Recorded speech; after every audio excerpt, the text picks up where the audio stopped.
ليكن يومك للشعب ودادا ليكن حبك للأرض مداد قلم أنت فكم عبرت. بسم اللہ الرحمن الرحیم وبہ نستعین. اللہم صلی علی سیدنا محمد و عطرتہ بعدد کل معلوم لک.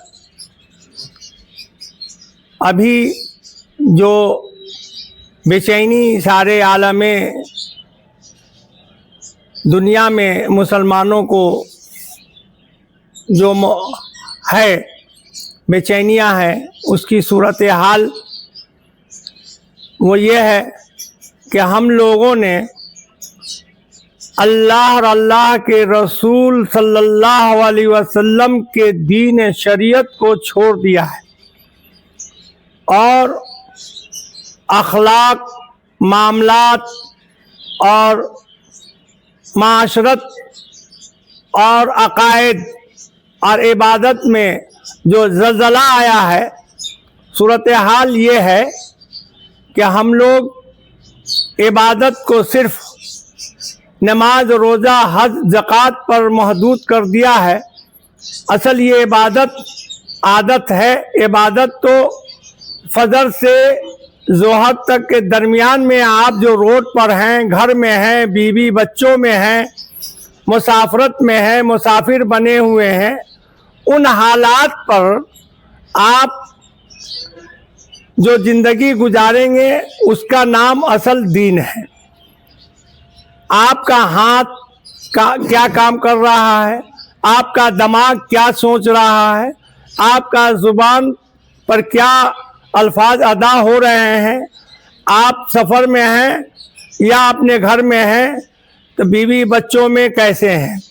آج عام طور پر باپ پریشان، ماں پریشان، بیٹا پریشان اور تمام لوگ پریشان صرف اس لیے ہیں کہ اپنا حقوق مسلمان جانتا ہے کہ ہمارے باپ پر ہمارا یہ حقوق ہے.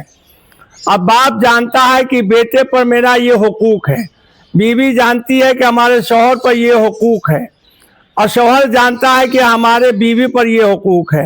یہ سب حقوق اپنا یاد ہے، لیکن جس بیوی پر شوہر کا حقوق ہے وہ نہ جانتی ہے. باپ پر بیٹے کا جو حق ہے، جو حقوق ہے، وہ نہ جانتا ہے. بیٹا پر جو حقوق ہے اپنے باپ کے والدین کا وہ نہیں جانتا ہے. تو تمام لوگ حقوق جو اپنا دینا ہے ماں باپ کو، معاشرے کو، بیٹا کو، بیٹی کو، وہ لوگ نہیں جانتے ہیں. صرف اتنا جانتے ہیں کہ ہم کو حقوق ان سے لینا ہے. اسی وجہ سے تمام لوگ ابھی اس دور میں پریشان ہیں. میرا ابھی ایک دورہ ہوا تھا رانچی. میں نے وہاں لوگوں سے کہا کہ بھائی آپ دعا جو کرتے ہو تو دعا میں یہ کرو دعا کہ اے اللہ ہمارے جو معاشرے میں والد ہیں انہیں اپنے اولاد کے حق ادا کرنے کی توفیق عطا فرما. اے اللہ ہمارے معاشرے میں جو اولاد ہیں انہیں ماں باپ کے حق کو ادا کرنے کی توفیق عطا فرما. اور اس سلسلے میں ہم نے بہت سی باتیں وہاں رانچی میں سفر میں رکھا، لیکن سب سے بڑی بات بنیادی یہ ہے کہ وہ جو پرانی بات ایک بڑا مشہور ہے کہ بھینس کے آگے بین بجاؤ بھینس لگے پگرائے. مسلمانوں کا حال یہ ہو گیا ہے کہ کوئی بات دینی ان پر اثر نہیں کر رہا ہے. دنیا میں اتنا غرق ہو گئے ہیں، حالانکہ دنیا سے 1 انچ کوئی سامان اپنے ناخن میں گھر کا زمین یا زمین کا مٹی نہیں لے جا سکتا ہے، لیکن حصول دنیا کے لیے اتنا بیتاب ہے کہ اللہ اور اللہ کے رسول اور تمام حقوق کو چھوڑ کر کے وہ اس میں جمے ہوئے ہیں. وہ وجہ صرف یہ ہے کہ اللہ اور اللہ کے رسول سے دوری، ذکر سے دوری، تلاوت سے دوری اور اسلام کو نہ سمجھنے کی وجہ سے یہ بنیادی خرابیاں مسلمانوں میں ابھی موجود ہے. اللہ تعالیٰ مسلمانوں پر اپنا خاص فضل فرمائے، ہدایت دے، اچھے راستے پر رکھے. ایک بات اور میں یاد کرنا چاہتا ہوں کہ ارکان اسلام 5 ہے، اسی طرح ارکان دین بھی 5 ہے. تو ارکان اسلام مسلمان کو معلوم ہے الحمدللہ، ارکان دین مسلمانوں کو نہیں معلوم ہے. تو ارکان دین کی سب سے پہلا ارکان دین ہے وہ عقائد. ایک مسلمان مرد عورت کا عقائد بڑا صاف ستھرا ہونا چاہیے کہ اللہ کے سوا کوئی نقصان نفع دینے والا نہیں ہے. اس کے تفصیلات بہت ہیں.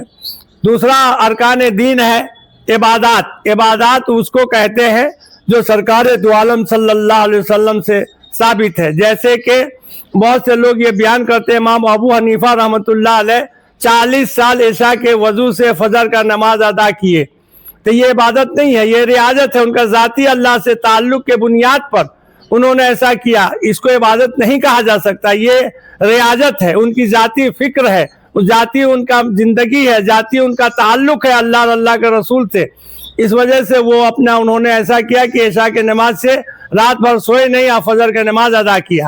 اسی طریقے سے یہ مسلمان عام طور پر اس کو سوچ کر کے پھر 40 سال وہ صرف عشاء کے وضو سے نماز فجر کا پڑھے، یا تو وہ پاگل ہو جائے گا یا تو پھر دیوانہ ہو جائے گا.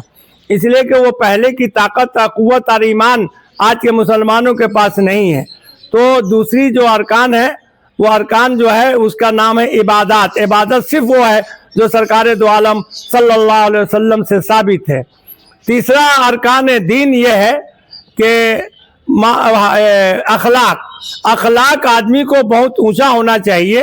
نبی کریم محمد رسول اللہ صلی اللہ علیہ وسلم کے متعلق اللہ رب العزت نے یہ کہہ دیا ہے کہ رسول صلی اللہ علیہ وسلم کو ہم نے اخلاق کے سب سے اونچے زینے پر ہم نے رکھا، خلق العظیم. یہ تیسری ارکان دین ہے. اور چوتھا ارکان دین ہے معاملات. تو معاملات میں بہت دوریاں، بہت تفصیلات ہے، بڑی لمبی چوڑی یہ زندگی ہے. تو اس کے معاملات میں بہت سی چیز ہے. کسی کا لینا دینا، کسی کو گالی دینا، کسی کا مال غصب کر لینا، کسی سے بد اخلاقی سے بات کرنا، یہ جو ہے معاملات میں آتا ہے. تو معاملات ارکان دین میں چوتھا ہے معاملات. پانچواں ہے وہ معاشرت. آپ اپنے کتنوں آپ بڑے مالدار ہو گئے، کروڑوں اربوں کے آدمی ہو گئے، تو آپ کو رسول اکرم صلی اللہ علیہ وسلم کے حساب کتاب سے آپ اپنے بیٹیوں کو آپ پینٹ شرٹ، جینس شرٹ، 2 سال 4 سال 5 سال 8 سال 9 سال کے بچی کو یا بڑی بچی کو آپ پینٹ شرٹ نہیں پہنا سکتے ہیں. وہ اس لیے کہ جناب نبی کریم محمد رسول اللہ صلی اللہ علیہ وسلم نے فرما دیا ہے کہ جو عورت مرد کا لباس پہنے وہ جہنمی، اور جو مرد عورت کا لباس پہنے وہ جہنمی. تو آج معاشرے میں یہ بڑی بیماری پھیل گئی ہے کہ پینٹ شرٹ، جینس پینٹ اپنے بیٹی کو پہنا کر کے جو نہایت بدتمیزی کا لباس ہے اس کو پہنائے رہتے ہیں، اور آپ کے آنکھ کو اور لوگوں کے آنکھ کو کوری پھوٹ گیا کہ اس کو اچھا لگتا ہے. تو اصل مسئلہ یہ ہے کہ معاشرت میں بہت سی چیزیں آتی ہیں، رہن سہن، بول چال، لباس، وہ سب جو ہے معاشرت میں آتا ہے جو اسلامی اصول کے حساب سے وہ ہو. تو پانچواں جو ارکان دین ہے معاشرت ہے. اس لیے مسلمانوں کو وہ یہ سمجھنا چاہیے کہ آپ کتنوں مالدار ہو گئے، بڑے ہو گئے، بہت بڑے انجینئر ہو گئے، 2 کروڑ روپیہ مہینہ کما رہے ہیں، یا 2 کروڑ مہینہ کا تنخواہ آپ کو ہے کہیں امریکہ میں، لندن میں، کہیں بھی، تو اس کا مطلب نہیں ہے کہ اسلام آپ کے پیر کے نیچے آ گیا. سمجھ لیجئے کہ ہر حال میں آپ کیا جو ہے آپ کی پوری زندگی اسلام کے پیر کے نیچے اگر یہ نہیں سمجھتے ہیں تو آپ دھوکے میں ہیں. اور اگر اس دھوکے میں رہے تو ایمان پر موت نہیں آئے گی. جو ابدی زندگی آپ کو اللہ کی طرف سے عنایت ہوگا، جس کو آخرت کہا جاتا ہے، جس کا شروعات قبر سے ہے، تو وہ قبر آپ کا برباد ہو جائے گا. اس لیے اپنے زندگی میں اگر آپ اپنے بیٹی کو پینٹ شرٹ جینس پہناتے ہیں تو توبہ کیجئے، اور اپنے بچی کے تمام لباس جو ہے اس کو کاٹ کوٹ کے دوسرے کام میں لے لیجئے، اور اپنے بچیوں کو جو اسلامی لباس ہے، جو اللہ کے رسول صلی اللہ علیہ وسلم کا حکم ہے، ویسا لباس پہنائیں، تاکہ آپ کا دین اور دنیا دونوں برباد نہ ہو. یاد رکھیے، اگر آپ بددینی پر چلتے ہیں، اللہ کے رسول سے ہٹ کے چلتے ہیں، تو دنیا آپ کا آج نقل برباد ہو جائے گا، تباہی اور بربادی آپ کا مقدر ہوگا.